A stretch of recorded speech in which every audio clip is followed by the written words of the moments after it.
لگا.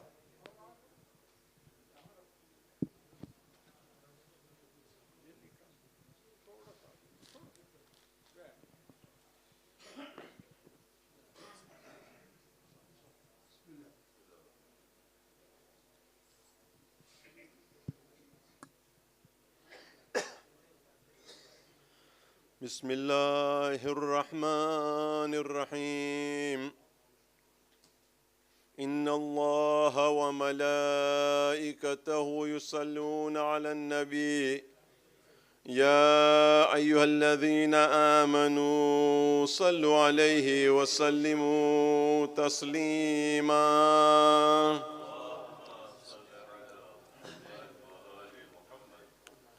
الله أكبر.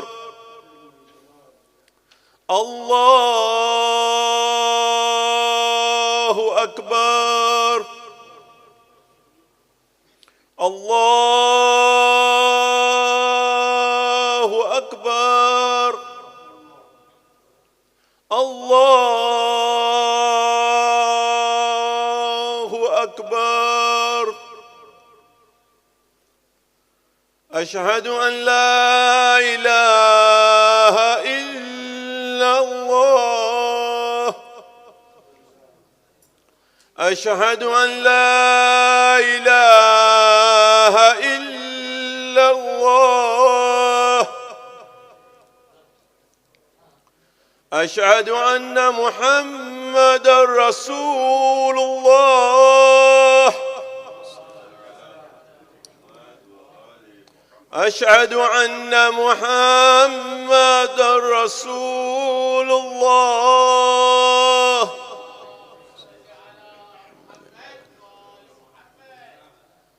أشهد أن عليًا ولي الله.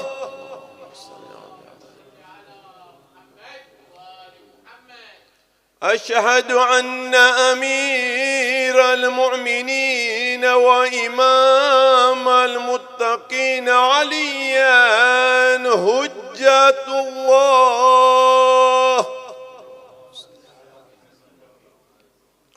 حي على الصلاة. حي على الصلاة. حي على الفلاح. حي على الفلاح. حي على خير العمل. حي على خير العمل. الله أكبر. الله أكبر.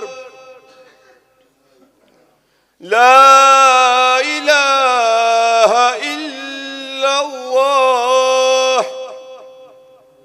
لا إله إلا الله.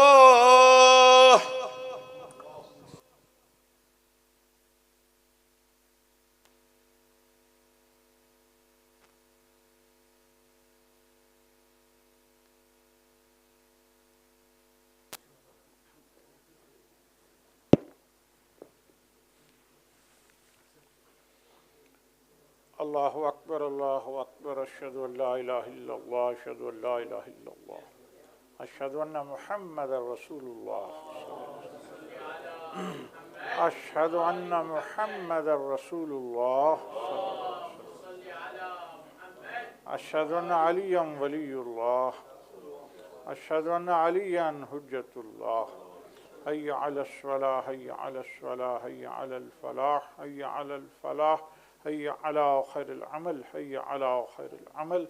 قد قامت الصلاة. قد قامت الصلاة. الله أكبر. الله أكبر. لا إله إلا الله. أستغفر الله ربي وأتوب إليه. الله أكبر. الله أكبر. بسم الله الرحمن الرحيم.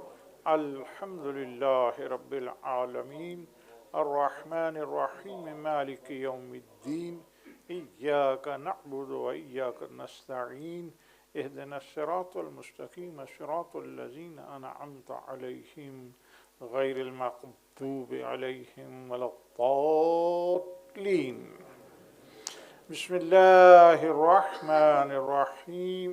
इज़ा जाअ नस्रुल्लाहि वल फ़थ वरअयतन्नास यदखुलून फ़ी दीनिल्लाहि अफ़वाजा फसब्बिह बिहम्दि रब्बिका वस्तग़फ़िरहु इन्नहु कान तव्वाबा। अल्लाहु अकबर। सुब्हान रब्बियल अज़ीम व बिहम्दिहि रब्बि सल्लि अला मुहम्मद व आलि मुहम्मद। समी अल्लाहु लिमन हमिदा। अल्लाहु अकबर। सुब्हानल्लाह सुब्हानल्लाह सुब्हान रब्बियल आला व बिहम्दिहि रब्बि सल्लि अला मुहम्मद व आलि मुहम्मद। अल्लाहु अकबर। अस्तग़फिरुल्लाह रब्बी व अतूबु इलैह। अल्लाहु अकबर। सुब्हानल्लाह सुब्हानल्लाह सुब्हान रब्बियल आला व बिहम्दिहि रब्बि सल्लि अला मुहम्मद व आलि मुहम्मद। अल्लाहु अकबर। बिहौलिल्लाह। बिस्मिल्लाहिर रहमानिर रहीम। अल्हम्दुलिल्लाहि रब्बिल आलमीन अर्रहमानिर रहीम मालिकि यौमिद्दीन इय्याका नअबुदु व इय्याका नस्तईन इहदिनस सिरातल मुस्तकीम सिरातल लज़ीना अनअमता अलैहिम गैरिल मग़दूबि अलैहिम वलद्दाल्लीन। बिस्मिल्लाहिर रहमानिर रहीम। कुल हुवल्लाहु अहद अल्लाहुस समद लम यलिद व लम यूलद व लम यकुल लहू कुफुवन अहद। कज़ालिक अल्लाहु रब्बी। अल्लाहु अकबर। रब्बना आतिना फिद दुनिया हसनतन व फिल आखिरति हसनह व क़िना अज़ाबन नार। अल्लाहु अकबर। सुब्हान रब्बियल अज़ीम व बिहम्दिहि रब्बि सल्लि अला मुहम्मद व आलि मुहम्मद। समी अल्लाहु लिमन हमिदा। अल्लाहु अकबर। सुब्हानल्लाह सुब्हानल्लाह सुब्हान रब्बियल आला व बिहम्दिहि रब्बि सल्लि अला मुहम्मद व आलि मुहम्मद। अल्लाहु अकबर। अस्तग़फिरुल्लाह रब्बी व अतूबु इलैह। अल्लाहु अकबर।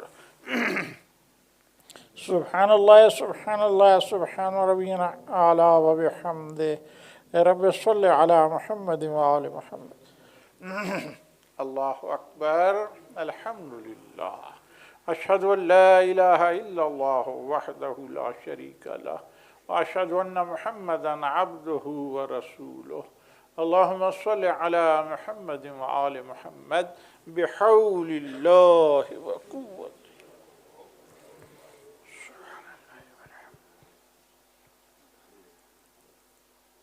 सुब्हानल्लाह वल्हम्दुलिल्लाह व ला इलाहा इल्लल्लाह।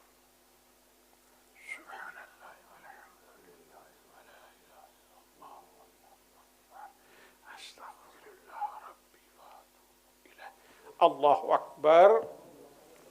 सुब्हान रब्बियल अज़ीम व बिहम्दिहि रब्बि सल्लि अला मुहम्मद व आलि मुहम्मद।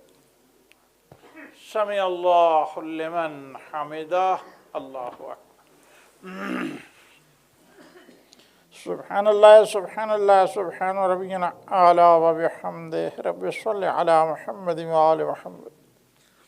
अल्लाहु अकबर। अस्तग़फिरुल्लाह रब्बी व अतूबु इलैह। अल्लाहु अकबर। सुब्हानल्लाह सुब्हानल्लाह सुब्हान रब्बियल आला व बिहम्दिहि या लतीफ़ इरहम अब्दका ज़ईफ़ ज़लील बिजाय मुहम्मद व आलि बैतिहि ताहिरीन। अल्लाहु अकबर। अल्हम्दुलिल्लाह। बिस्मिल्लाहि व बिल्लाहि व खैरुल अस्माइ लिल्लाह। अशहदु अल्ला इलाहा इल्लल्लाह वहदहु ला शरीका लह व अशहदु अन्न मुहम्मदन अब्दुहु व रसूलुहु। अल्लाहुम्मा सल्लि अला मुहम्मद व आलि मुहम्मद। अस्सलामु अलैका अय्युहन नबी व रहमतुल्लाहि व बरकातुहू। अस्सलामु अलैना व अला इबादिल्लाहिस सालिहीन। अस्सलामु अलैकुम व रहमतुल्लाहि व बरकातुहू। وبركاته. الله أكبر الله أكبر الله أكبر لا إله إلا الله اللهم صل على محمد وآل محمد اللهم صل على محمد وآل محمد اللهم صل على محمد وآل محمد وعجل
بسم الله الرحمن الرحيم اللهم صل على محمد وآل محمد يا شديد القوى ويا شديد المحال يا عزيز يا عزيز يا عزيز ظلت بعظمتك جميع خلقك فاكفني شر خلقك يا محسن يا مجمل يا منعم يا مفضل يا لا إله إلا أنت سبحانك إني كنت من الظالمين فاستجبنا له ونجيناه من الغم وكذلك ننجي المؤمنين وصلى الله على محمد وآله الطيبين الطاهرين اللهم صل على محمد وآل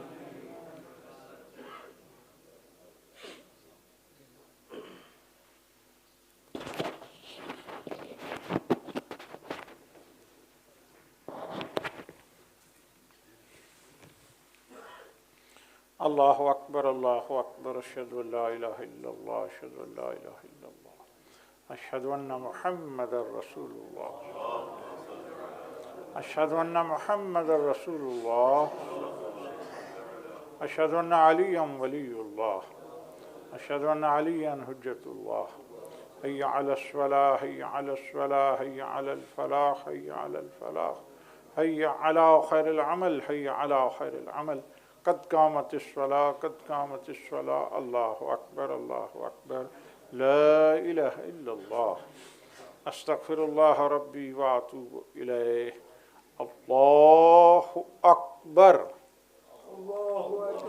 بسم الله الرحمن الرحيم الحمد لله رب العالمين الرحمن الرحيم مالك يوم الدين إياك نعبد وإياك نستعين اهدنا الصراط المستقيم صراط الذين أنعمت عليهم غير المغضوب عليهم ولا الضالين بسم الله الرحمن الرحيم والعصر إن الإنسان لفي خسر إلا الذين آمنوا وعملوا الصالحات وتواصوا بالحق وتواصوا بالصبر الله أكبر سبحان ربي العظيم وبحمده رب صل على محمد وآل محمد سمع الله لمن حمده الله أكبر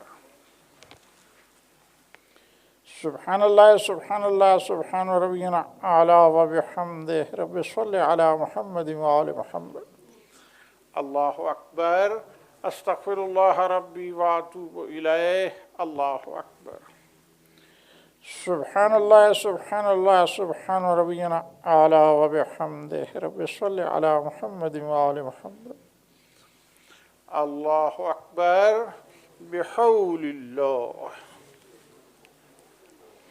بسم الله الرحمن الرحيم الحمد لله رب العالمين الرحمن الرحيم مالك يوم الدين إياك نعبد وإياك نستعين اهدنا الصراط المستقيم صراط الذين أنعمت عليهم غير المغضوب عليهم ولا الضالين بسم الله الرحمن الرحيم قل هو الله أحد الله الصمد لم يلد ولم يولد ولم يكن له كفوا أحد كذلك الله ربي الله أكبر يا الله يا رحمن يا رحيم يا مقلب القلوب ثبت قلبي على دينك الله أكبر سبحان ربي العظيم وبحمده رب صل على محمد وآل محمد سمع الله لمن حمده الله أكبر سبحان الله سبحان الله سبحان ربنا أعلى وبحمده رب صل على محمد وآل محمد الله أكبر أستغفر الله ربي وأتوب إليه الله أكبر سبحان الله سبحان الله سبحان ربنا أعلى وبحمده رب صل على محمد وآل محمد الله أكبر الحمد لله أشهد أن لا إله إلا الله وحده لا شريك له وأشهد أن محمدا عبده ورسوله اللهم صل على محمد وآل محمد بحول الله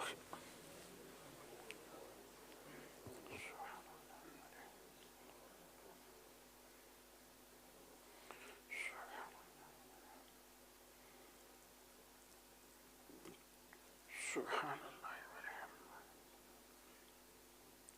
والله أكبر أستغفر الله ربي إليه الله أكبر سبحان ربي العظيم وبحمده رب صل على محمد وآل محمد سمع الله لمن حمده الله أكبر سبحان الله سبحان الله سبحان ربنا أعلى وبحمده رب صل على محمد وآل محمد الله أكبر أستغفر الله ربي وأتوب إليه الله أكبر Subhanallah, Subhanallah, Subhan Rabbiyana ala wa bihamdihi. Rabbi salli ala Muhammadin wa ali Muhammad. Allahu Akbar. Bihawlillahi wa quwwat. Subhanallah walhamdulillah wa la ilaha illallah wallahu akbar. Subhanallah walhamdulillah wa la ilaha illallah wallahu akbar. Subhanallah walhamdulillah wa la ilaha illallah wallahu akbar. Astaghfirullah rabbi wa atubu ilayh. Allahu Akbar. Subhan Rabbiyal Azim wa bihamdihi. Rabbi salli ala Muhammadin wa ali Muhammad. Sami Allahu liman hamidah. Allahu Akbar. Subhanallah, Subhanallah, Subhan Rabbiyana ala wa bihamdihi. Rabbi salli ala Muhammadin wa ali Muhammad. Allahu Akbar. Astaghfirullah rabbi wa atubu ilayh. Allahu Akbar. Subhanallah, Subhanallah, Subhan Rabbiyana ala wa bihamdihi. Ya waliyal afiyah, nasaluka al afiyah, afiyat ad-dunya wal akhirah. Bijay Muhammadin wa ali baytihi at-tahirin. Allahu Akbar. Alhamdulillah. Bismillahi wa billahi wa khairul asma'i lillah. Ashhadu an la ilaha illallah wahdahu la sharika lah. وأشهد أن محمدا عبده ورسوله. اللهم صل على محمد وآل محمد. السلام عليك أيها النبي ورحمة الله وبركاته. السلام علينا وعلى عباد الله الصالحين. السلام عليكم ورحمة الله وبركاته. الله أكبر الله أكبر الله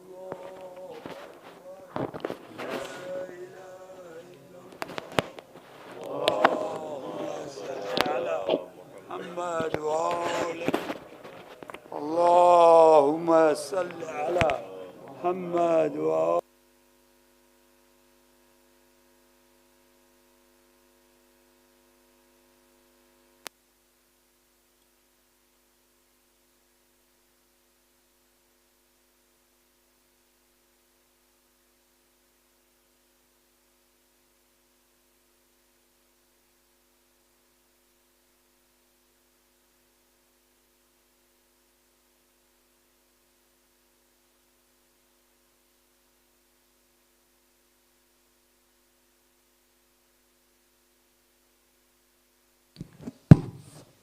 Muhammad wa ali Muhammad salawat.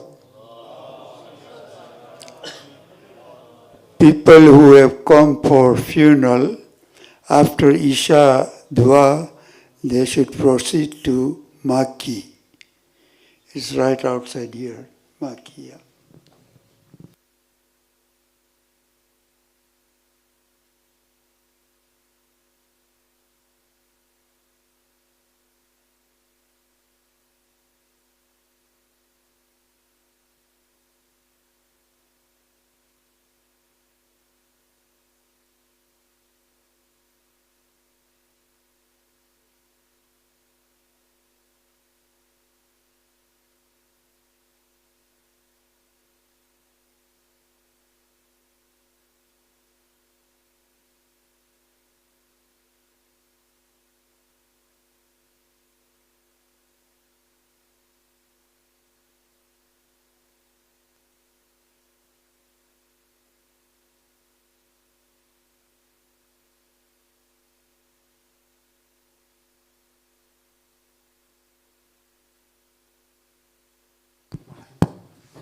Muhammad wa ali Muhammad salawat. Bismillahirrahmanirrahim. Bihaqqi Aba Abdullah al-Husayn. આપણામાં જે ભાઈઓ બહેનો બચ્ચાઓ બીમાર હોય આપણે દુઆ કરે કે અલ્લાહ લોકો બધાને શફા દે, બધાની તકલીફો દૂર થાય. આપણા આલિમો મરજા મોમિનીન ને મોમિનાત દુનિયામાં જ્યાં બી હોય, યા અલ્લાહ તું આ લોકોને હિફ્ઝો અમાનમાં રાખ, અમારી બધી હાજતો પૂરી કર, અમારા ઇલ્મમાં વધારું કર. એવી દુઆ સાથે આપણે બધા સાથે 5 ફેરે અમ્મન યુજીબ પડીએ. ઔઝુ બિલ્લાહિ મિનશ શૈતાનિર રજીમ. બિસ્મિલ્લાહિર રહમાનિર Rahim. أمن يجيب المضطر إذا دعا ويكشف السوء أمن يجيب المضطر إذا دعا ويكشف السوء أمن يجيب المضطر إذا دعا ويكشف السوء أمن يجيب المضطر إذا دعا ويكشف السوء أمن يجيب المضطر إذا دعا ويكشف السوء. سورة فاتحة شفاء المرضى ودفع البلاء.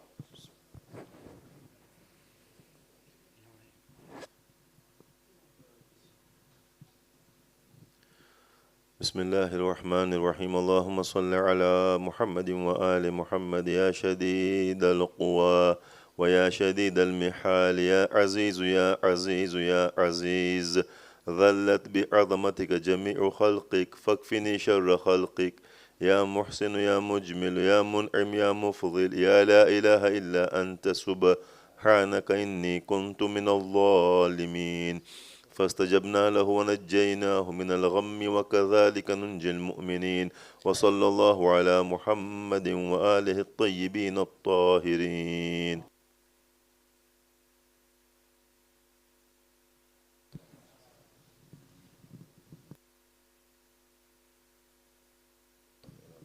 The recitation of Quran.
صلوا على محمد وآل محمد. My eldest brothers and sisters in Islam, Assalamu alaikum wa rahmatullahi wa barakatuh. Today is Wednesday, the 7th of September 2022, the eve of the 11th of Safar 1444. Before we begin with the program, just a short announcement. If anyone is here for the Mayat, then please make your way to the marquee. Please welcome Brother Hani Merali for Quran with the salawats ala Muhammad wa ali Muhammad.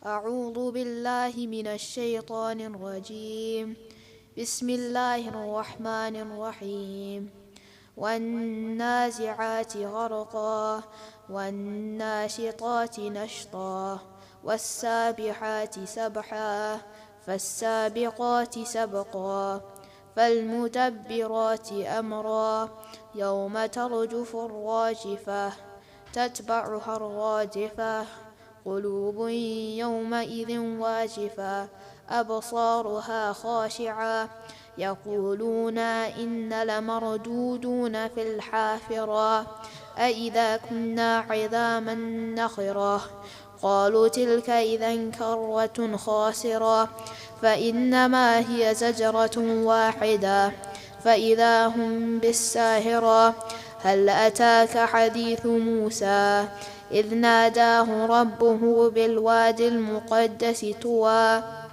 اذهب إلى فرعون إنه طغى فقل هل لك إلى أن تزكى وأهديك إلى ربك فتخشى فأراه الآية الكبرى فكذب وعصى ثم أدبر يسعى فحشر فنادى فقال أنا ربكم الأعلى فأخذه الله نكال الآخرة والأولى إن في ذلك لعبرة لمن يخشى أأنتم أشد خلقا أم السماء بناها رفع سمكها فسواها وأغطش ليلها وأخرج ضحاها والأرض بعد ذلك دحاها أخرج منها ماءها ومرعاها والجبال أرساها متاعا لكم ولأنعامكم فإذا جاءت الطامة الكبرى يوم يتذكر الإنسان ما سعى وبرزت الجحيم لمن يرى فأما من طغى وآثر الحياة الدنيا فإن الجحيم هي المأوى وأما من خاف مقام ربه ونهى النفس عن الهوى فإن الجنة هي المأوى يسألونك عن الساعة أيان مرساها فيما أنت من ذكراها إلى ربك منتهاها إنما أنت منذر من يخشاها كأنهم يوم يرونها لم يلبثوا إلا عشية أو ضحاها صدق الله العلي العظيم.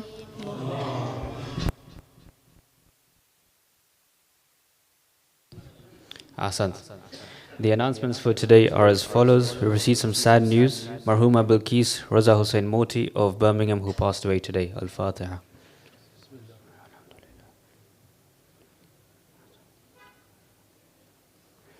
Thursday, 8th of September, ladies' morning majlis will be at 10 a.m. with Quran majlis by Sister Alia Yusuf Ali. The Ashra Zainaibiyya evening programs will commence at 7:45 p.m. with Salatul Maghribain and majlis by Sheikh Anwer Jaffer. Hujjat is hosting in collaboration with Al-Hadi Youth a 10-minute Instagram live series every Arba'in night at 11 p.m. titled Reminders and Reflections to Take from Karbala. Today's speaker is Brother Muntazir Rai, director of Who is Hussein, and his topic is Perseverance one of the standout lessons from Karbala? Follow the KSIMC Instagram page to join tonight's Instagram live, which will start promptly at 11 p.m. All are welcome to attend. Weekend Fajr Namaz program will start on Sunday, 18th September 2022 at 6 a.m. with Jamaat Namaz, followed by lecture by Maulana Kalbe Abbas, Surah Yasin, Ziyarat and Tabarruk or Niyaz. The COVID census is live and available online. Many of us have already submitted, but not all of us. Please take a moment and go to our website or College website directly and have your say so that the community needs are heard and appropriate steps are taken for our future. Brothers, think back to your youth. Who taught you fiqh, tariq, akhlaq and Quran? Now think about what you are going to do to teach the next generation. Hujjat Saturday Workshop is looking for male volunteers aged 16 plus who can give at least 1 hour on a Saturday morning to help teach the next generation. Teacher training and support will be provided. Please speak to Ali Alibai at the Treasurer's desk in the main hall after the program for more information. We have launched our emergency Pakistan flood appeal to help those suffering with the torrential floods in Pakistan. The WF Aid team is on the ground serving those in need. Please donate via our website or at the Treasurer's desk.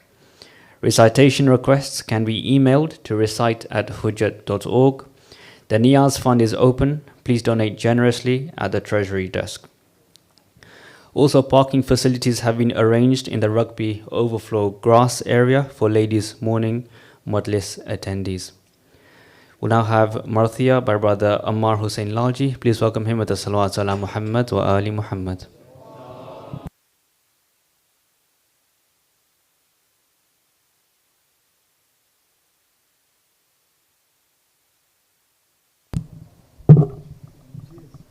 Salawat.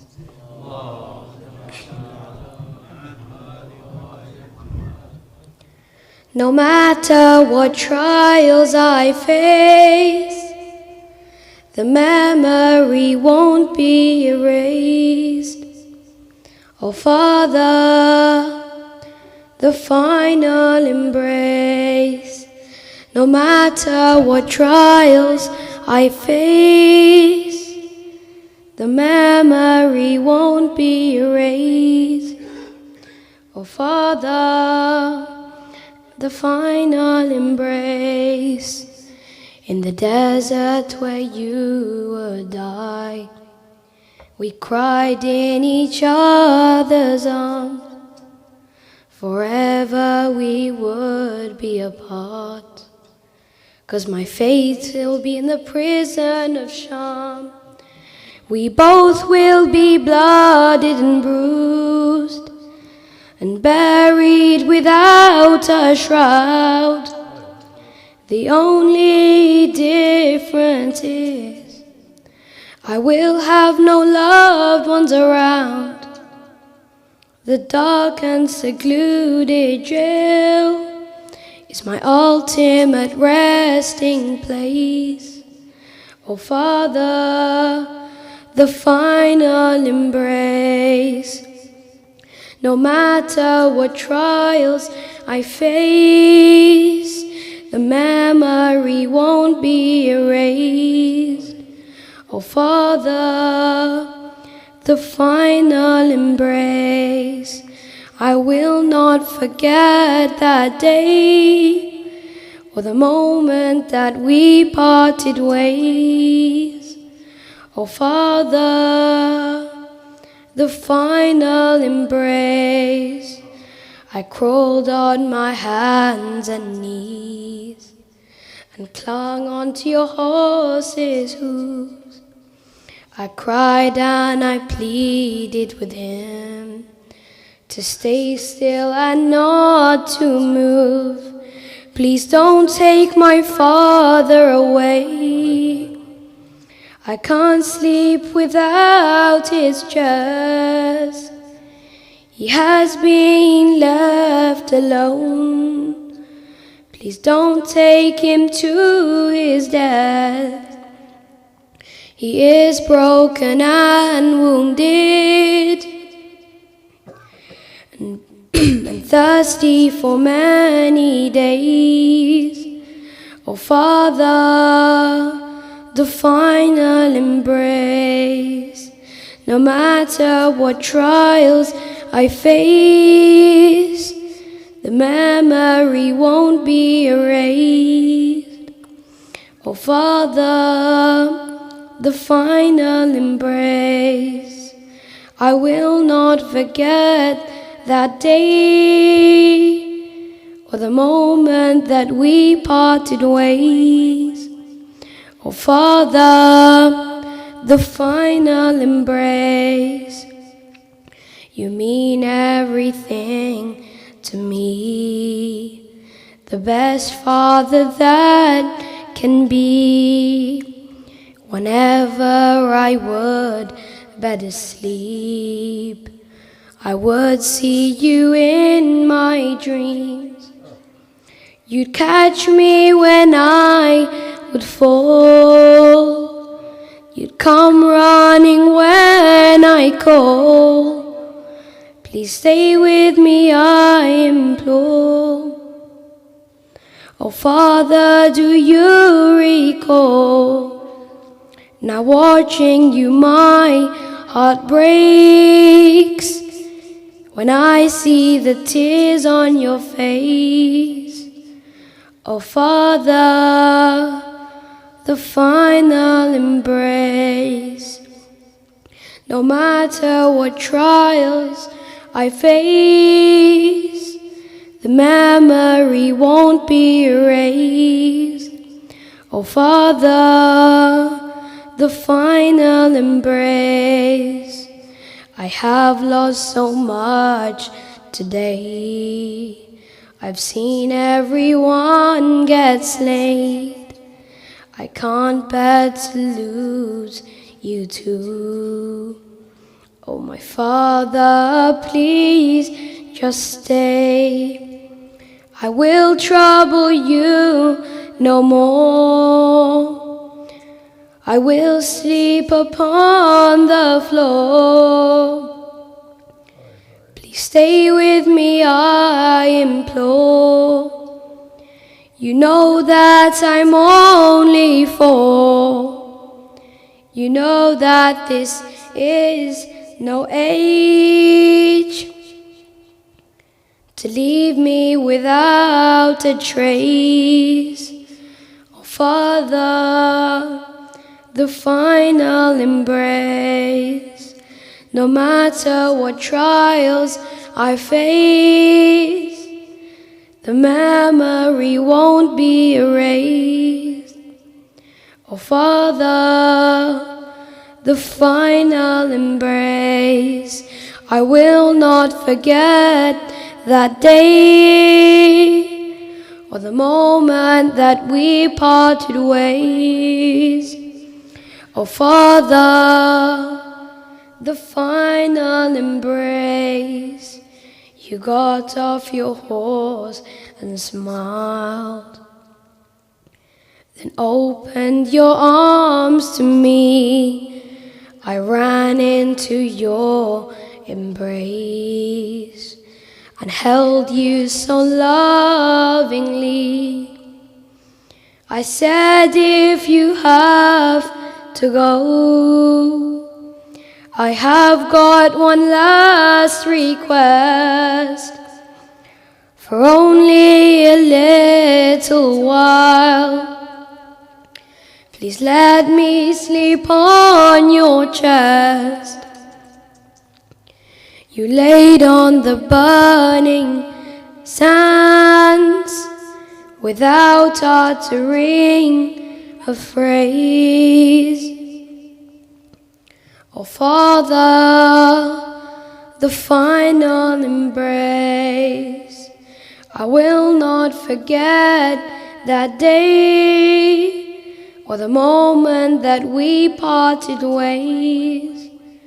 Oh Father, the final embrace. I placed my head on your chest, and as my eyes shut, I saw a lady dressed all in black. She cried out, let my son go. He may cradle you right now, but soon I will cradle him when he falls from that great height and brutally will be killed. I got off immediately. With tears in my eyes I said, "Oh Father, the final embrace, no matter what trials I face, the memory won't be erased. Oh Father, the final embrace, the dark nights of the prison, a place I will not forget. In my final moments there, I missed you so much and wept to silence my endless cries. Your killers returned your head. I held your head up to my chest, then shut my eyes and slept. My heart finally at peace. I never woke again. Oh Father, the final embrace. Salawat.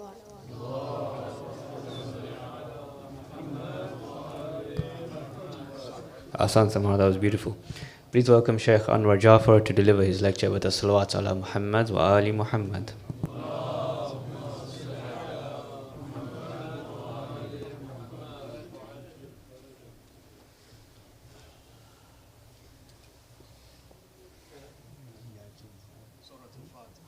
Bismillah ar-Rahman ar-Rahim. Alhamdulillah Rabbil Alameen.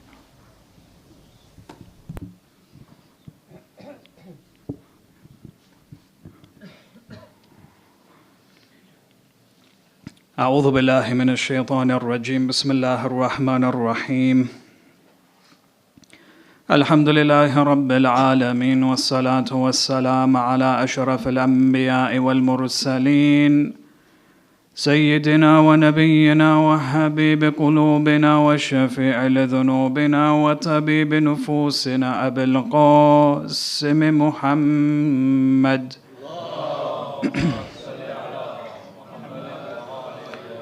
والصلاة والسلام على أهل بيته الطيبين الطاهرين المعصومين المظلومين ولعنة الله على أعدائهم أجمعين إلى قيام يوم الدين. وفقنا الله وإياكم بعلم وعمل صالح إن شاء الله ببركة الصلاة على محمد وآل محمد. صل على محمد. أما بعد، فقد قال الله عز وجل في كتابه الكريم: بسم الله الرحمن الرحيم، لكي لا تعسوا على ما فاتكم ولا تفرحوا بما آتاكم. آمنا بالله. صدق الله العلي العظيم.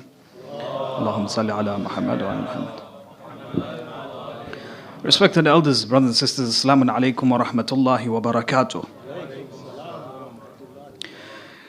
Within the Holy Quran, Allah subhanahu wa ta'ala speaks of a phenomenal concept, a concept that has existed from the beginning of time until today, which is known as the concept of fitna. Now when you ask the question, what exactly is the meaning of fitna, there are over 60 different, or perhaps a number of different interpretations as to what fitna exactly means. It depends on the context, it depends on, for example, which area Allah subhanahu wa ta'ala is referring to specifically, which then would take on the appropriate meaning of fitna. But in tonight's discussion, there are two main meanings that I want to discuss, which is very much part and parcel of our lives. The first meaning of fitna that is found within the Quran is the meaning that we are aware of when there is discord and dissension that takes place within society or within the communities. And this form of fitna can manifest itself economically, it can manifest itself within society or in social values. It can even be developed within religion. So for example, Allah subhanahu wa ta'ala, when He speaks about the Quran and the layout of the Holy Quran, He says that the Quran has been revealed upon you, minhu ayatum muhkamat. And there are certain verses within the Quran which are muhkam, they are absolutely clear. You read the verse, whatever meaning that comes into your mind, that's the meaning that the verse holds. But then He says, وَأُخَرَ مُتَشَابِهَاتٍ. But then there are other verses which are considered to be mutashabihat. When you read the ayah, there are more than two interpretations that can be applied to that specific ayah.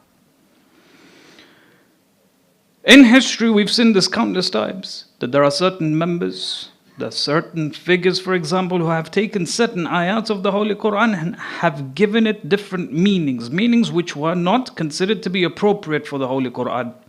And as a result, it changed the whole dynamics of history. Today, why do we have so many different sects and ideologies? Why did in Islamic history there was a lot of bloodshed and differences of opinions? It's because there were certain personalities who used the Quran to push forward a particular ideology, and they succeeded from that perspective. In matters of religion, you find that many people have certain interpretations and they will use the ayats of the Holy Quran to push forward those interpretations, known as tafsir bil-ra'i. Tafsir bil-ra'i, what's the meaning of this? They say that when a person has a particular concept in the mind, but he wants to validate that concept. So what does he do? He flicks through the ayats of the Holy Quran page by page until he comes across a verse that allows him to introduce this particular ideology. There's a very important discussion that people are now very much interacted and very much engaged with. And that is the whole discussion surrounding happiness. How do we attain happiness? What are the different sources of happiness? It's a very interesting question if you think about it. It's one of the things that we all have in common. We all have the desire to seek happiness. We yearn for happiness and we try and exert all of our efforts to attain that form of happiness within our lives.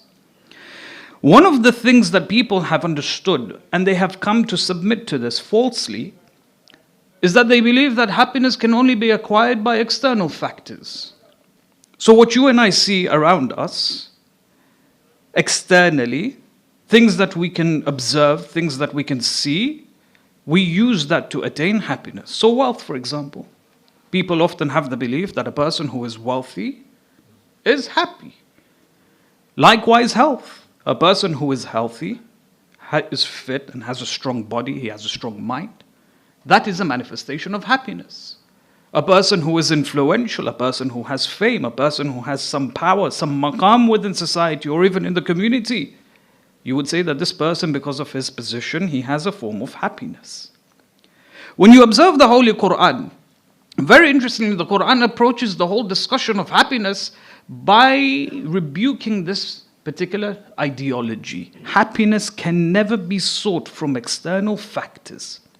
If you rely on external factors to heighten your level of happiness, you will fail, and you will fail miserably. Because it doesn't make sense. And I'll explain why. When you look at, for example, certain ideologies that exist today, you'll find, for example, an individual will identify themselves to be from the opposite gender. They will come and they will say, look, I don't feel good, I don't feel happy, I'm depressed, I'm suffering from inside simply because I am trapped in a different body. And you ask the person, well, okay, you're feeling down, you're feeling depressed, you're not happy, what would give you happiness? Well, if I was to surgically transform myself and make myself look like the opposite gender, that would give me happiness. You see, the fallacy here is when you rely on something physical to give you happiness, you refer to all of the verses of the Holy Quran. When you refer to the principle of the Holy Quran, the Quran makes it absolutely clear, explicitly clear, that you will fail miserably. You may not see it a day later or 2 days later after the surgery, but years down the line when you have all of these different issues popping up, then you will realize the mistake that was made. The Quran approaches the discussion by saying that there are certain things that you and I should focus on to attain happiness. Now, Amir al-Mu'mineen alayhi salatu wassalam, Allahumma salli ala Muhammad wa ala Muhammad. Very interestingly, in Nahj al-Balagha, there are so many sermons within Nahj al-Balagha where he speaks about fitna. In fact, majority of the sermons rely on the topic of fitna. Why does the Imam, why did he deliver so many lectures and sermons on fitna? It's because the time that he was going through as a caliph was the time of fitna. There were 3 fitnas that took place during his time, the 3 wars. And because he exerted all of his efforts in fighting the enemies that came within the Muslim Ummah, he then began to deliver sermons trying to raise awareness of the fitna, that the discord and the dissension that took place within his community. Now, very, very interestingly, I remember one of the teachers in the house explained, he said that the Imam was a caliph for 5 years, just about 5 years. Now, when you're a caliph of the Muslim empire, you take on the responsibility of Jum'ah, you take on the responsibilities of propagation, tabligh. You're interacting with the people directly. Do you know how many sermons the Imam must have delivered whilst he was the caliph? Far much more than what's available in Nahj al-Balagha today. Yet all of that knowledge has been lost. This is the madhlumiyya of Amir al-Mu'mineen alayhi salam. Nahj al-Balagha is just a snippet of the knowledge that the Imam alayhi salam disclosed to his people. The Imam alayhi salam, when he speaks about the essence of fitna, there's one particular hadith he introduces and he says, and he speaks about the cause of fitna. What's the underlying cause as to why fitna exists within the community or within society? He says, Ya ayyuhan nas. This was a public lecture he delivers in front of the people. He says, Ya ayyuhan nas, innama bad'u wuku'il fitan ahwa'un tuttaba'. The reason as to why fitna exists or comes into existence is because people behave according to their own desires. When you have a person who's following his own personal desires, his whims and his wants and needs, that would naturally cause fitna within the community. But then what's interesting is that when the ulama were asked, what is the interpretation of this particular hadith of the Imam alayhi salam? 2 interpretations were given. The first interpretation was, here the Imam alayhi salam is explaining that ahwa'un tuttaba. When a person follows his own desires, this causes fitna. Ahwa'un tuttaba is when a person relies on meeting his desires or satisfying his desires through physical means. So much so that his spiritual needs are sacrificed. Now going back to what I said yesterday, one of the points that I made was that Allah subhanahu wa ta'ala, when He created the universe, when He created everything in this earth, not only is there a physical existence, but there is a spiritual reality behind that physical existence, isn't it? The human being is not an exemption of this. Behind our physical body, there is a spiritual being as well. The spirituality is associated with the physical body. Death is the separation of the body and the spirit. Life is the joining of the two. Just as how Allah has created the physical body, He has created the physical body with needs. And likewise, the spiritual body has been created and the spiritual body has needs as well. So when a person tries to satisfy his physical needs, but then at the same time sacrifices his spiritual needs, this is what causes discomfort. This is what pushes away the whole idea of happiness. Simply because there is no synchronization between the body and the soul. Secondly, a person may be so attracted to the world, he may be running after dunya, but then at the same time he may be ignoring his spiritual needs and desires. But then at times you'll come across people, they feel a spiritual vacuum inside them, but they will refer to the physical world to try and fill up that vacuum. And this is, of course, a problem that we're facing today in the modern day. That there is a spiritual void within ourselves, and we assume that through physical, by accumulating and expanding our resources, we will be able to satiate the spiritual need. Is it fair for me to, for example, eat something and say, this food or this particular thing will satisfy my spiritual need? the whole identity of the spiritual being is different from the physical being. How we look after our physical desires is vastly different to how we look after our spiritual desires.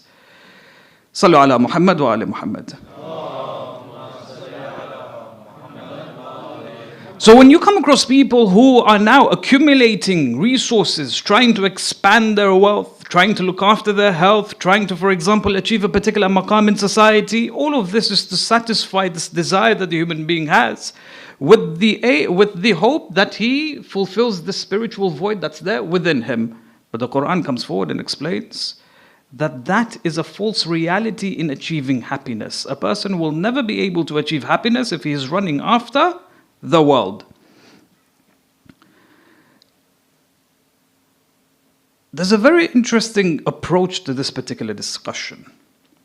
And the approach to this particular hadith, in specific, when the Imam speaks about ahwa'un tuttaba, that the desires are followed and that's what causes fitna.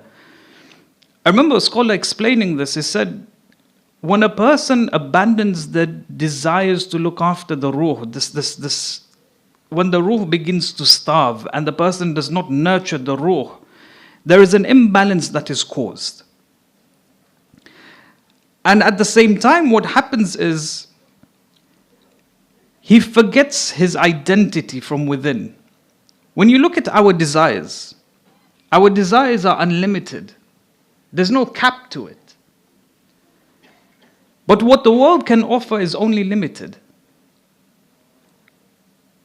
When you look at certain profound individuals, for example, a person can be wealthy. I may look at him and say, this person is happy because of the wealth he has in his hands. But then tomorrow he can lose all of his wealth. Wealth does not guarantee happiness for that person. A person can be healthy, but that health can be taken away from him. A single accident can render him paralyzed. Health does not guarantee happiness for that person. A person has maqam within the community. A single tweet can destroy his entire reputation, even if it's from 12 years ago. Again, fame, maqam, influence that he has, it does not guarantee happiness for him.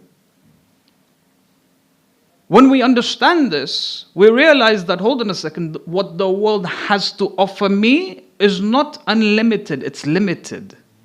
But the desire that I have within me is unlimited, for the lack of a better term. When you have a person who has a particular balance in his bank, for example, he's not satisfied with it, he wants more. You see, there's no limit to our desires, but what the world can offer is limited. How does it make sense? Or does it make sense if a person turns to the world to accumulate or to satisfy this greed which is unlimited, when what the world can offer is limited? It doesn't make sense. So for a person to satisfy this unlimited desire that is there within him, how Allah subhanahu wa ta'ala has created us, it's natural for us to turn to Allah and Allah alone. Allah is infinite, Allah is unlimited, and He has the power to satiate this infinite and unlimited desire that I have within me. If we turn away from Allah, that satisfaction will never be met. So the Imam alayhi salam, again, he says, Inna bad'u wuku al-fitan, the reason as to why fitna exists within societies, within communities, is because people simply follow their own desires. If you look towards, for example, examples like Umar ibn Sa'd, very beautiful example. When Aba Abdullah alayhi salam, just a few days or perhaps just a few hours before the 10th of Muharram, the event of Karbala takes place, Ashra, he invites Umar ibn Sa'd. Umar ibn Sa'd, alongside his two supporters, they came towards the tent of Imam al-Hussein alayhi salam. They sat face to face. Abu Fadl al-Abbas on one side, Aliyun al-Akbar on another. 6 members were sitting in the tent. The Imam alayhi salam says to Umar ibn Sa'd, he says, Ya Umar, do you not know who I am? He says, I know exactly who you are. They were relatives. He says, you are the son of Az-Zahra. He says, why don't you join me? Join me, we'll stand up against Yazid, we'll join our forces and we'll be able to remove him. He says, no, I fear for my family. I fear that they'll be targeted. And that's not something that I want. He says, don't worry, I will guarantee safety for your family. He says, but I have a house.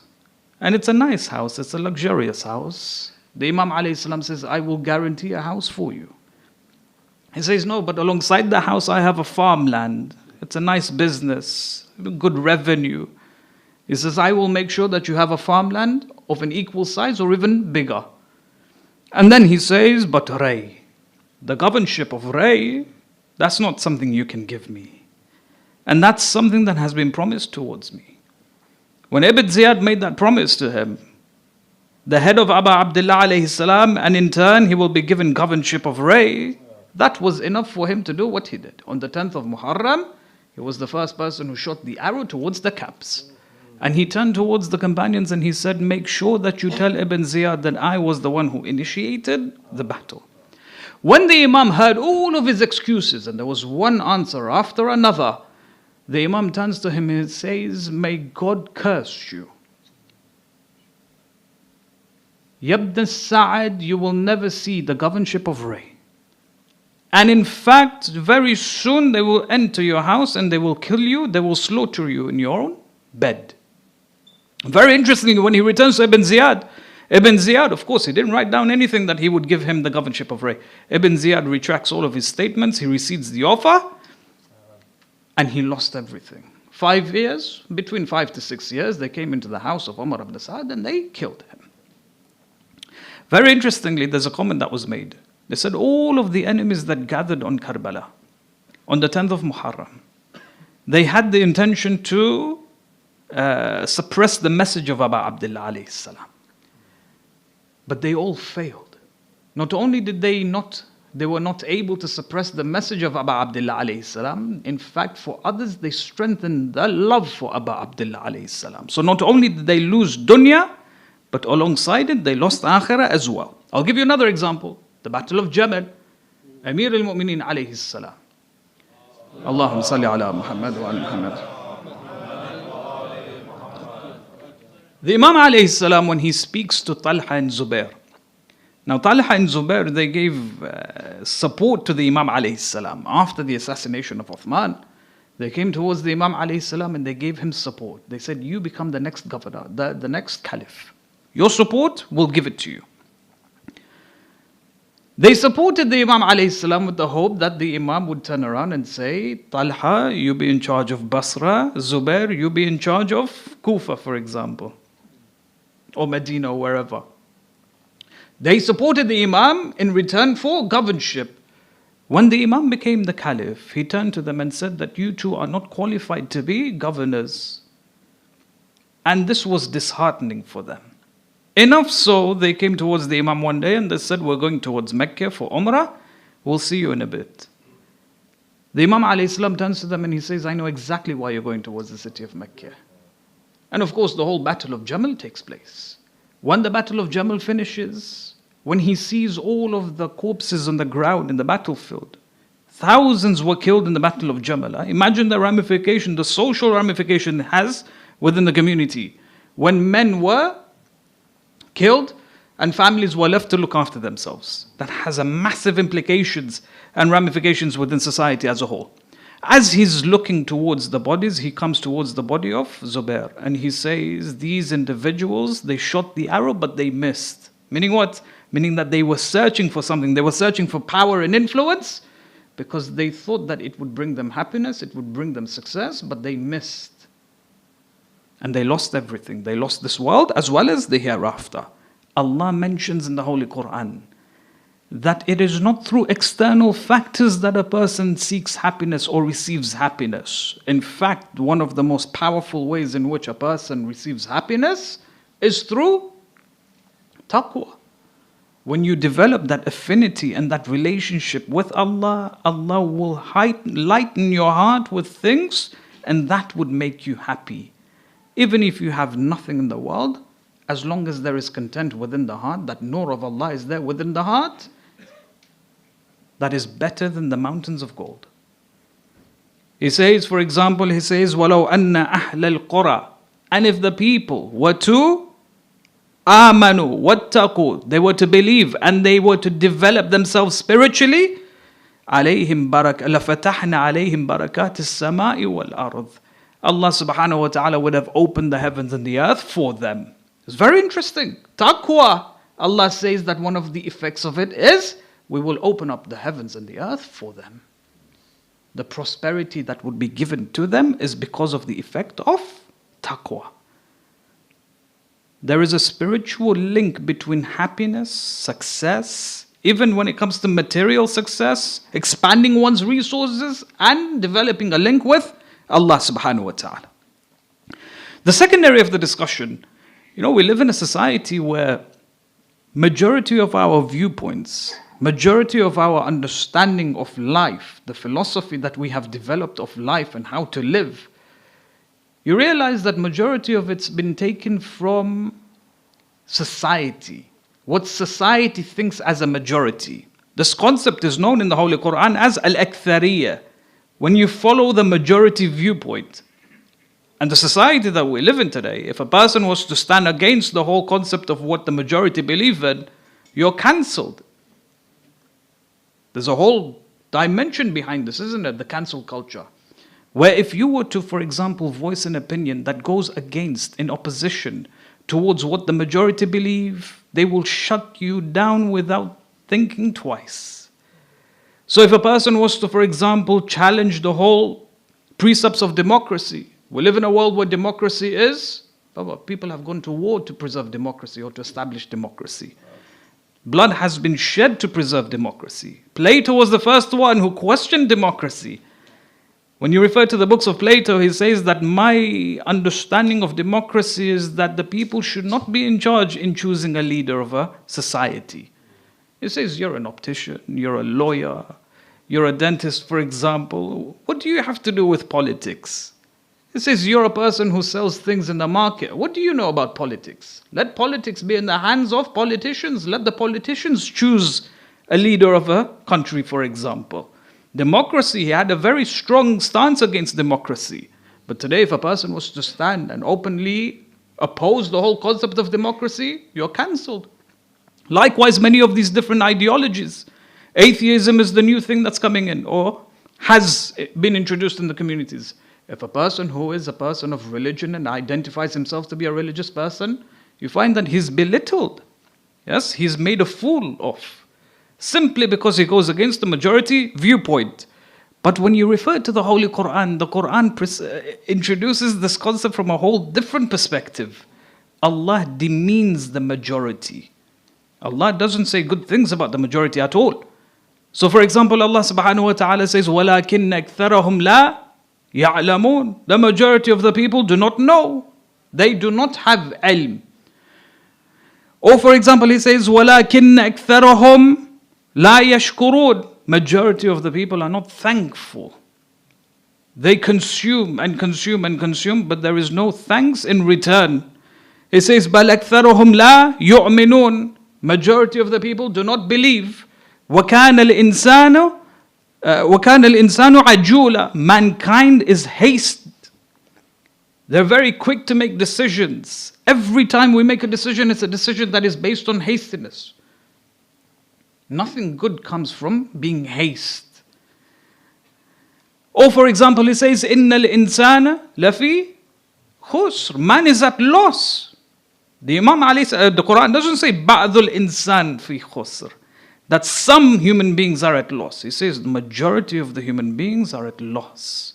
So when you approach this whole concept of majority within the Holy Quran, you realize that Allah demeans them in the highest regard. Has nothing good to say about them. But then the question is asked, does that mean that if the majority are wrong, then the truth is in the hands of the minority? Is that what it means? Well, in history we have many minorities who were false in their beliefs. One day you have the Murji'ah, you have, for example, the Waqifiyya, you have, for example, the Mu'tazilites. You have, for example, just a few years ago when Channel 4 made the documentary when ISIS propped up in Iraq. Some of the sympathizers in London, one of the arguments that this person who supported ISIS, what he made was, well, look, the Holy Quran D means the majority. The Holy Quran says that the majority are not supported, and because we're part of that minority, we're happy. Because Allah subhanahu wa ta'ala supports the minority.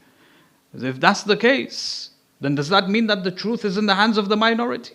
No, the Quran doesn't say that the truth is in the hands of the majority nor the minority. The Quran says you as an individual, as a person, you should yearn for the truth, you should seek for the truth. If that truth is in the hands of the majority, فَبِحَا وَالنِّعْمَةِ, it's good. But if the truth is in the hands of the minority, do not be dissuaded because of it.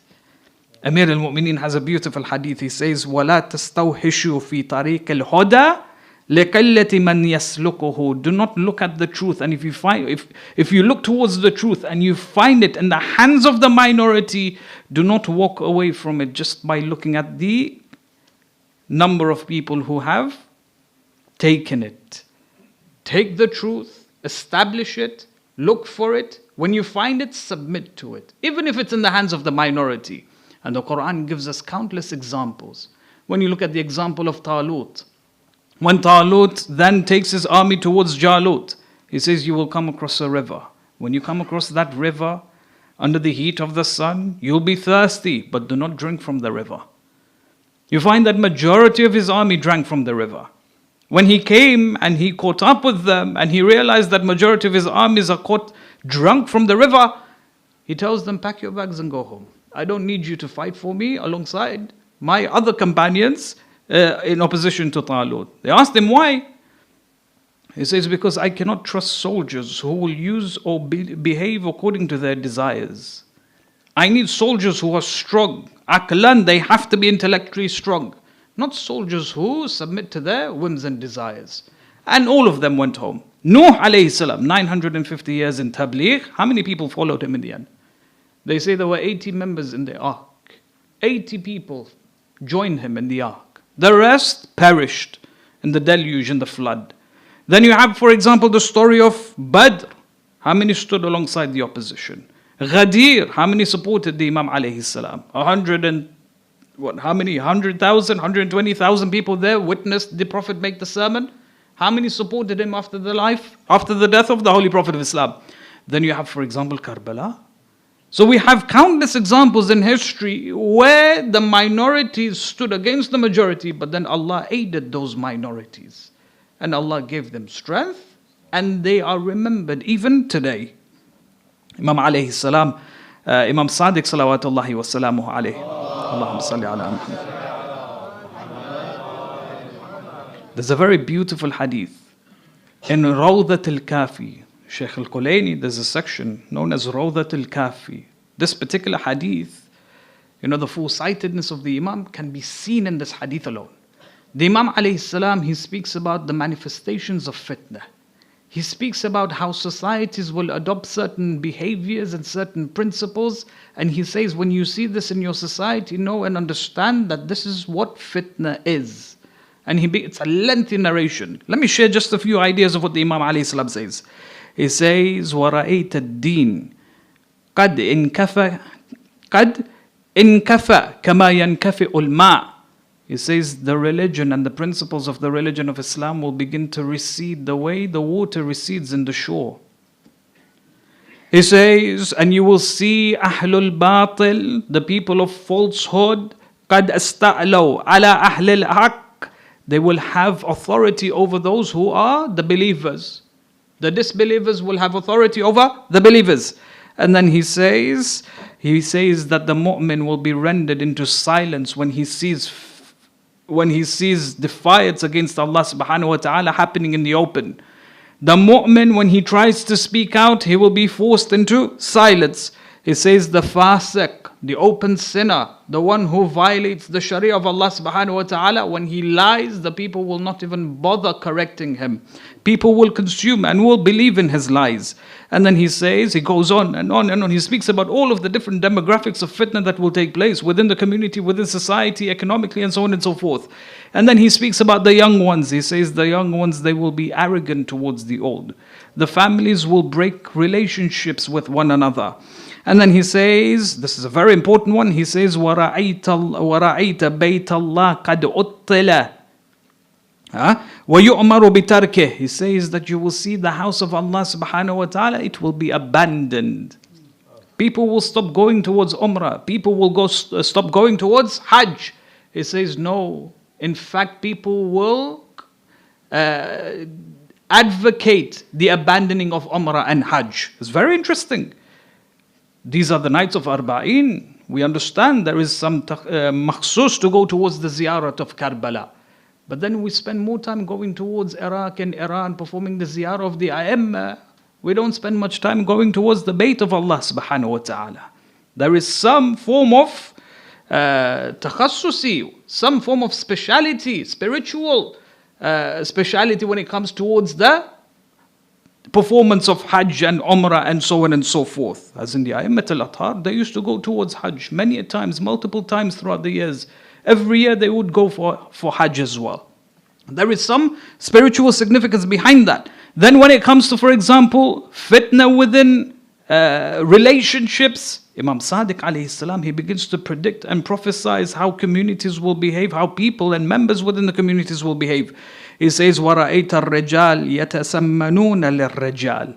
Men will prepare themselves for other men, and women will prepare themselves for other women. Now you find the Imam alayhi salam is speaking about something that we're going through today.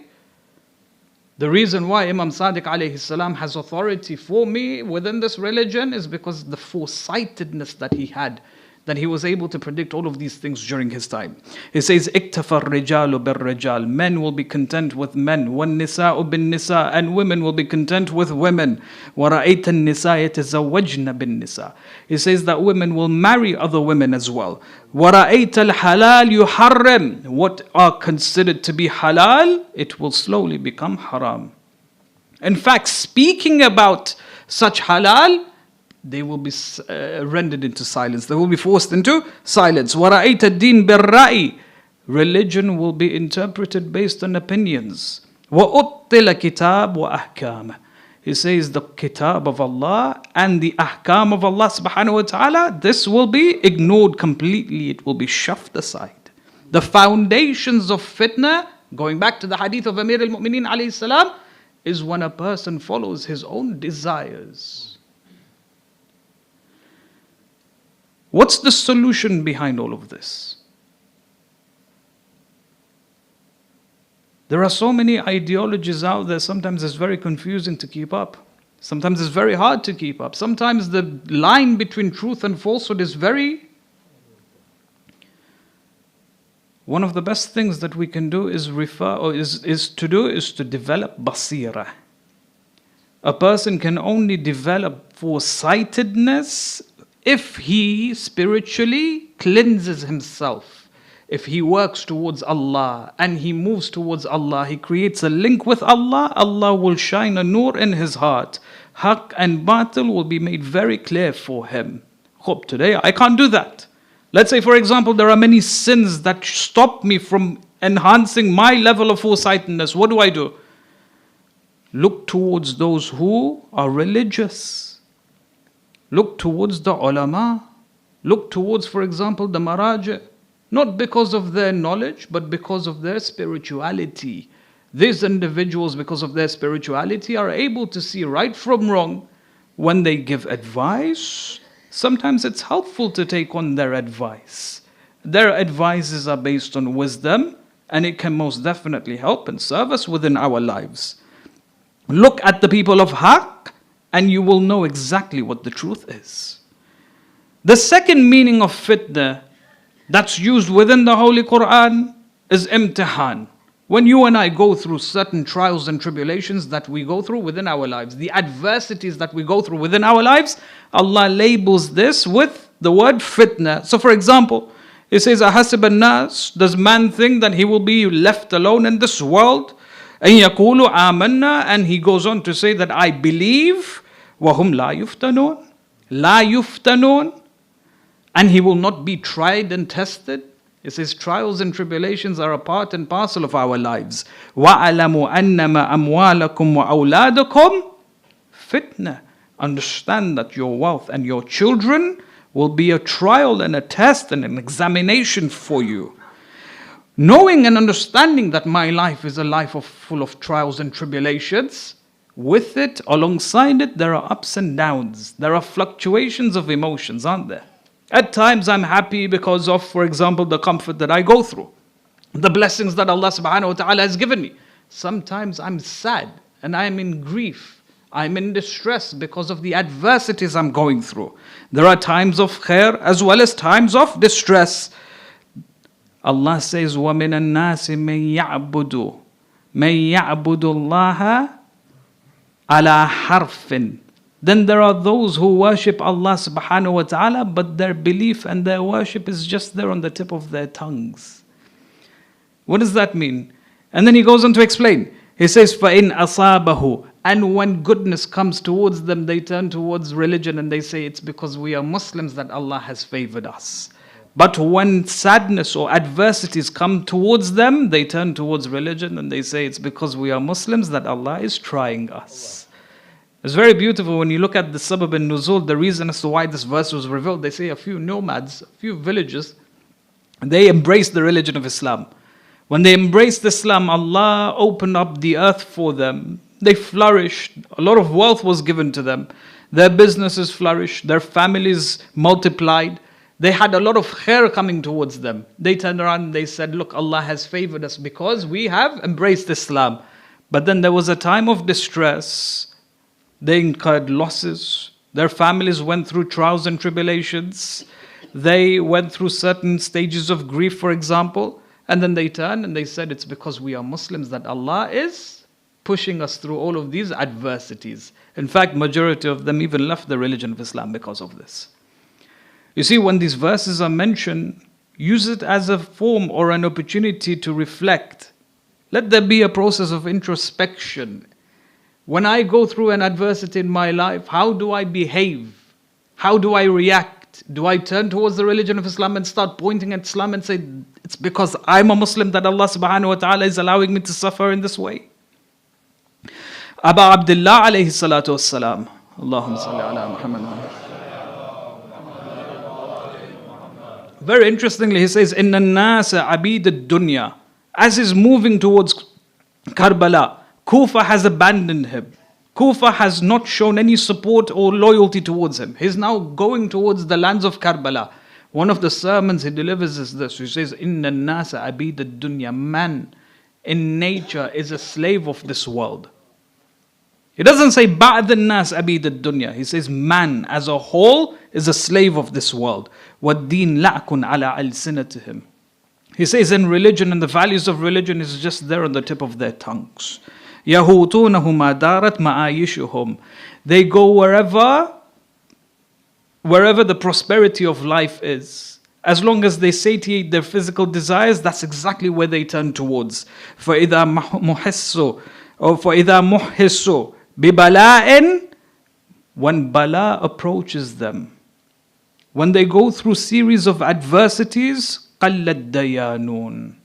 Then you realize that the true followers of religion, there are just a few.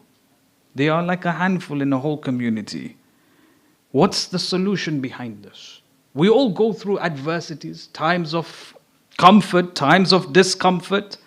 But what is the philosophy that I should embrace as to how I should live my life? The Quran has a beautiful verse in this regards. لِكَيْ لَا تَعْسَوْا عَلَى مَا فَاتَكُمْ. Do not be overly grieved when you go through periods of adversities. وَلَا تَفْرَحُوا بِمَا آتَاكُمْ. And do not be overly excited and joyful when goodness comes towards you. Create a balance. Sometimes if a person makes huge profits, he becomes very excited. He changes his whole lifestyle. But wealth does not guarantee happiness for you. That wealth today has been given to you, tomorrow it can be taken away from you. When it is taken away from you, how do you react? Allah says that when bounties come towards you, do not exaggerate in happiness. Create a balance. Because that is not guaranteed that it will stay with you forever. Expect to lose it one day, because that's the nature of this world. There are times of goodness and there are times of adversities. He says that at times when you are grieved and you're going through a process of sorrow and adversities and distress, have hope that that would change tomorrow. Because happiness can be given to you. Other bounties can be given to you. Do not be overly grieved for what you do not have, and do not be overly happy with what you have. Because the nature of the world is that things shift and change very quickly. Do not be attached to this world. In fact, create an attachment with Allah. Regardless of what you will go through in the world, you will be sure that you are secured if your connection is there with Allah subhanahu wa ta'ala. Shift the mindset. In order to create a change within our lives, there has to be a change in the mindset. One of the most powerful ways in which we can change the way we live is by changing our approach to life in its holistic sense. Today is definitely not the same as tomorrow, or tomorrow will never be the same as today. There are changes that takes place within life. This verse alone trains us how to approach life in a positive way, whereby we're able to create a balance. We're able to live in the now. We're able to focus with what we have within our hands today. Imam al-Sajjad alayhi salam. Allahumma salli ala Muhammad wa ala Muhammad. You see, when you focus on what we have today, right now, what's there within our hands, it makes life much more meaningful. The fourth holy Imam alayhi salam, in a single day loses his entire family. Then you have, for example, the traveling from Karbala towards Kufa and to Kufa towards Sham, in the worst of conditions. Yet he does not despair. Yet he does not go into that extreme level of grief. He is able to channel his sorrow and his grief in the best possible way. Imam al-Sajjad, when he enters Kufa and he is taken towards the courts of Ibn Ziyad, Ibn Ziyad looks towards the Imam alayhi salam, and he turns to one of his advisors and says, "Who is this man?" They said to him, "He is Ali ibn al-Hussein." He says, "But we killed Ali ibn al-Hussein." He says, "No, this is his brother." Imam al-Sajjad speaks up and he says, "What you did was you killed my brother. Ali ibn al-Hussein was my brother and the people killed him under your command." Ibn Ziyad, he replies back to the Imam alayhi salam. He says to him, "The people didn't kill him. It was Allah who killed him." Imam al-Sajjad replies, he says, "Allah is the one who takes away the soul at the time of death. That doesn't mean Allah killed them." Ibn Ziyad, when he heard this, he said, "You dare speak to me in such a way?" He ordered one of the guards to come towards the Imam and to strike him dead. When Zainab alayhi salam saw this, she stood in front of Imam alayhi salam and she said, "Ibn Ziyad, you've shed far too much blood within our family." He says, you've shed far too much blood within our family. If you were to strike me, if you were to strike my nephew, you will have to strike me dead. Imam al-Sajjad tells Bibi Zainab, she says, "My aunt, stand. Remain silent for a while." He then turns to Ibn Ziyad and he says to him, "Ibn Ziyad, you threaten us with death?" Look at the approach of life of Imam Zain al-Abidin alayhi salam. He says, "You threaten us with death?" He says, "Death is something normal for us. Martyrdom is an honor for us." When Abu Hamza al-Thumali came towards Imam al-Sajjad alayhi salam, the tragedy of Karbala was such that the Imam was not able to let go. He channeled his grief in the most positive of ways. Through lamentations, through remembering Abu Abdullah and remembering the whole saga of what happened on the 10th of Muharram. Abu Hamza Thumali came towards Imam al-Sajjad. He says, "Yabna Rasulullah, every time I see you, you cry and you lament and you shed tears. Is there no limit towards your lamentations?" Imam al-Sajjad replies, he says, "Ya Abu Hamza, when Yusuf was taken away from Ya'qub, Ya'qub cried and cried until his eyes went blind.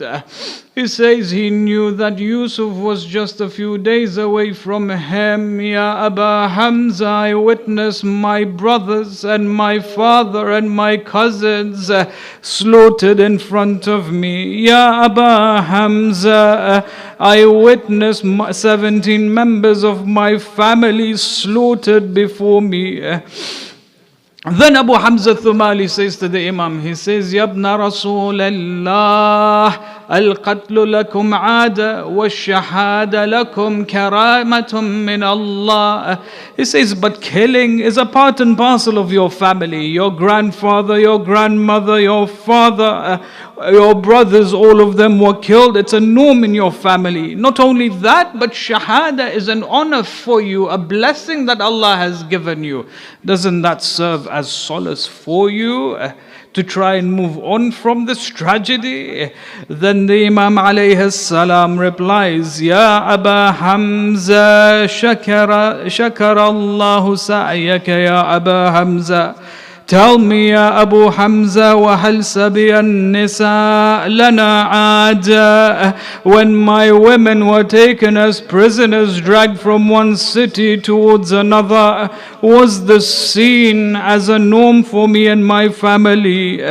They say, Imam al-Sajjad continues, he says, لَمَّا وَقَعْتُ عَيْنَايَ على عماتي وأخواتي إلا وذكرت فرارهن يوم عاشوراء. He says, Ya Aba Hamza, every time I saw my women, my aunt and my sisters, all I could think about how they would move from one tent towards another on the 10th of Muharram.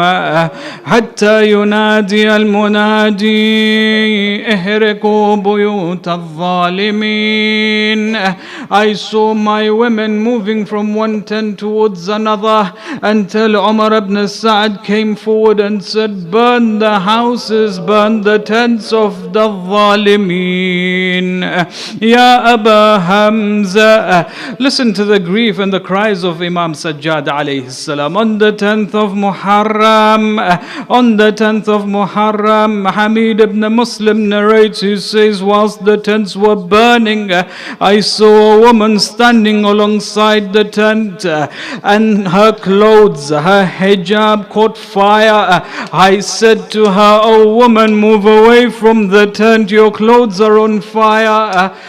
Zainab turns to Hamid, he says, Ya Hamid, O enemy of God, I do not see the fire, all I see is a young man who is sick within this tent.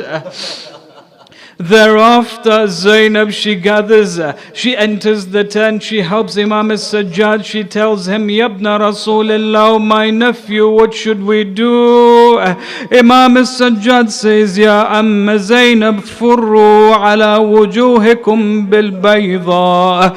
Gather the women and the children, leave your things and escape towards the deserts of Karbala. Move away from the fire. That's what she does. But as she gathers the children, she sees that one child is missing. Where is Sukaina? She looks around looking for Sukaina. Then she finds Sukaina alongside the body of her father. She approaches her, Ya Sukaina, what are you doing here? She says, Ya Amma Zainab, Ya Amma Zainab. When they began burning our tents, I sought refuge from my father, so I came looking for him. Oh my Aunt Zainab, I found my father covered in spears and arrows. Oh my Aunt Zainab, they've severed his head. Inna lillahi wa inna ilayhi raji'un. سيعلم الذين ظلموا أي منقلب ينقلبون. ماتم حسين.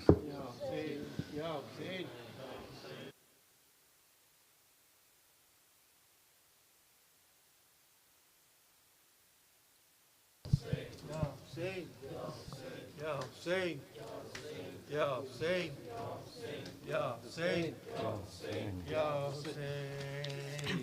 Hussein, Ya Hussein, Ya Hussein, Ya Hussein, आए सज्जाद ने गम कैसे उठाए होंगे, आए सज्जाद ने गम कैसे उठाए होंगे, आए सज्जाद ने गम कैसे उठाए होंगे, आए सज्जाद ने गम कैसे उठाए होंगे, आए सज्जाद ने गम कैसे उठाए होंगे। लोग बाजारों में ज़ैनब को जलाए होंगे, आए सज्जाद ने गम कैसे उठाए होंगे, आए सज्जाद ने गम कैसे उठाए होंगे, आए सज्जाद ने गम कैसे उठाए। लोग बाजारों में ज़ैनब को जलाए होंगे, आए सज्जाद ने गम कैसे उठाए होंगे, आए सज्जाद ने गम कैसे उठाए होंगे, आए सज्जाद ने गम कैसे उठाए होंगे। याद अब्बास की ज़ैनब को सताती होगी, याद अब्बास की ज़ैनब को सताती होगी, लोग खयाम को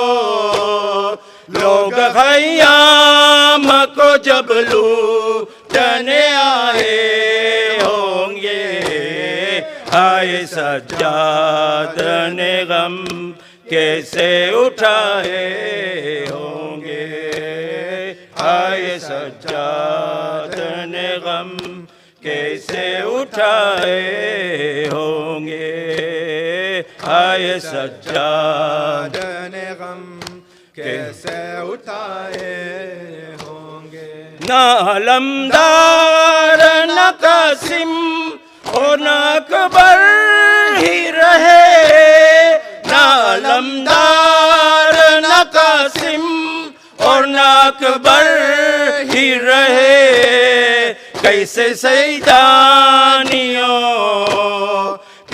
सैदानियों के पर्दे बनाए होंगे, आए सज्जाद ने गम कैसे उठाए होंगे, आए सज्जाद ने गम कैसे उठाए होंगे, आए सज्जाद ने गम कैसे उठाए होंगे। लोग बाजारों में ज़ैनब को जलाए होंगे, आए सज्जाद ने गम कैसे उठाए होंगे, आए सज्जाद ने गम कैसे उठाए होंगे, आए सज्जाद ने गम कैसे उठाए होंगे। कब्र में लाशाए शब्बर ही तड़पता होगा, कब्र में लाशाए शब्बर भी तड़पता होगा, शेर कासिम ने जो जो माथे पे सजाए होंगे, हाय सज्जाद ने गम कैसे उठाए होंगे, हाय सज्जाद ने गम कैसे उठाए होंगे, हाय सज्जाद ने गम कैसे उठाए होंगे।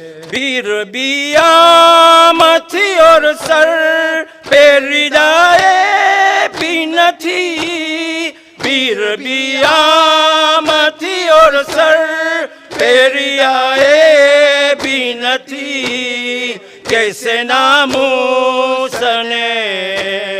कैसे नामूसने फिर चेहरे छुपाए होंगे, आए सज्जाद ने गम कैसे उठाए होंगे, आए सज्जाद ने गम कैसे उठाए होंगे, आए सज्जाद ने गम कैसे उठाए होंगे।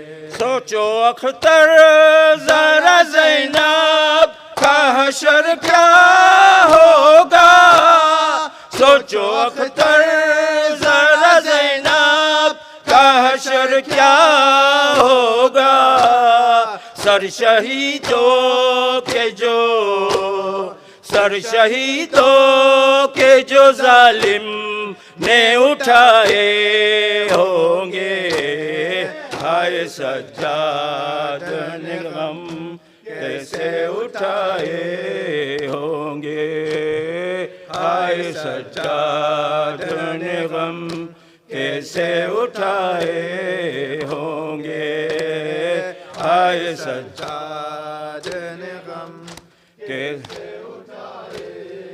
लोग बाजारों में, लोग बाजारों में ज़ैनब को जो लाए होंगे, हाय सज्जाद ने गम कैसे उठाए होंगे, हाय सज्जाद ने गम कैसे उठाए होंगे, हाय सज्जाद ने गम कैसे उठाए होंगे। याद अब्बास की ज़ैनब को सताती होगी, याद अब्बास की ज़ैनब को सताती होगी, लोग खयाम को, लोग खयाम को जब लूटने आए होंगे, आए सज्जाद ने गम कैसे उठाए होंगे, आए सज्जाद ने गम कैसे उठाए होंगे, आए सज्जाद ने गम कैसे उतारे हो। वो आबिदे बीमार था, वो आबिदे बीमार था, चलने से वो लाचार था, चलने से जो लाचार था, और शाम का बाजार था, और शाम का बाजार था, और मुस्तफ़ा की बेटियां हाय हाय ज़ैनब, हाय हाय शाम, हाय हाय ज़ैनब, हाय हाय शाम, हाय हाय ज़ैनब, हाय हाय शब्बीर की वो लाडली, शब्बीर की वो लाडली, सीने पे जो शाके पली, सीने पे जो शाके पली, जिसकी अबा बन में जली, जिसकी अबा बन में चली, पर पजामा चौके निशाए हाय ज़ैनब, हाय हाय शाम, हाय हाय ज़ैनब, हाय हाय शाम, हाय हाय ज़ैनब, वो शाम का दरबार था, वो शाम का दरबार था। ज़ैनब खड़ी थी बेरिदा, ज़ैनब खड़ी थी बेरिदा। जालिम ने हंस के ये कहा, जालिम ने हंस के ये कहा, अब है तेरा गाजी कहाँ। हाय हाय ज़ैनब हाय शाम, हाय हाय ज़ैनब हाय शाम, हाय हाय ज़ैनब हाय। या हुसैन या हुसैन या हुसैन या हुसैन, बर मोहम्मद वाले मोहम्मद सलवात।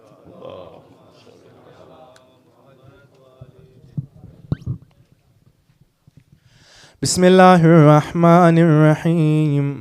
अस्सलामु अलैका या रसूल अल्लाह, अस्सलामु अलैका या नबी अल्लाह, अस्सलामु अलैकी या फातिमत ज़हरा सय्यदती निसाइल आलमीन, अस्सलामु अलैका या हसन अल मुज्तबा, अस्सलामु अलैकुम या इम्मतल बक़ी व रहमतुल्लाहि व बरकातुहू, अस्सलामु अलैका या अमीर अल मोमिनीन अली इब्न अबी तालिब, अस्सलामु अलैका या अबा अब्दिल्लाह, अस्सलामु अलैका या इब्न रसूलिल्लाह, अस्सलामु अलैका या इब्न अमीर अल मोमिनीन, अस्सलामु अलैका या इब्न फातिमत ज़हरा सय्यदती निसाइल आलमीन, अस्सलामु अलल हुसैन व अला अली इब्न وعلى أولاد الحسين وعلى أصحاب الحسين. السلام عليكم يا موسى بن جعفر ومحمد بن علي وعلي بن محمد والحسن بن علي ورحمة الله وبركاته. السلام عليك يا مولى وابن مولى، السلام عليك يا غريب الغربة سلطان أبا الحسن علي بن موسى الرضا، السلام عليك يا فاطمة المعصومة ورحمة الله وبركاته. صلى الله عليك يا ابن الزهراء يا صاحب الزمان، الأمان الأمان الأمان من فتنة الزمان. السلام عليك يا خليفة الرحمن، السلام عليك يا شريك القرآن، السلام عليك يا مولانا يا صاحب العصر والزمان. السلام عليكم ورحمة الله وبركاته. بسم الله الرحمن الرحيم. هم كل وليك الحجة ابن الحسن صلواتك عليه وعلى آبائه في هذه الساعة وفي كل الساعة، وليا وحافظا وقائدا وناصرا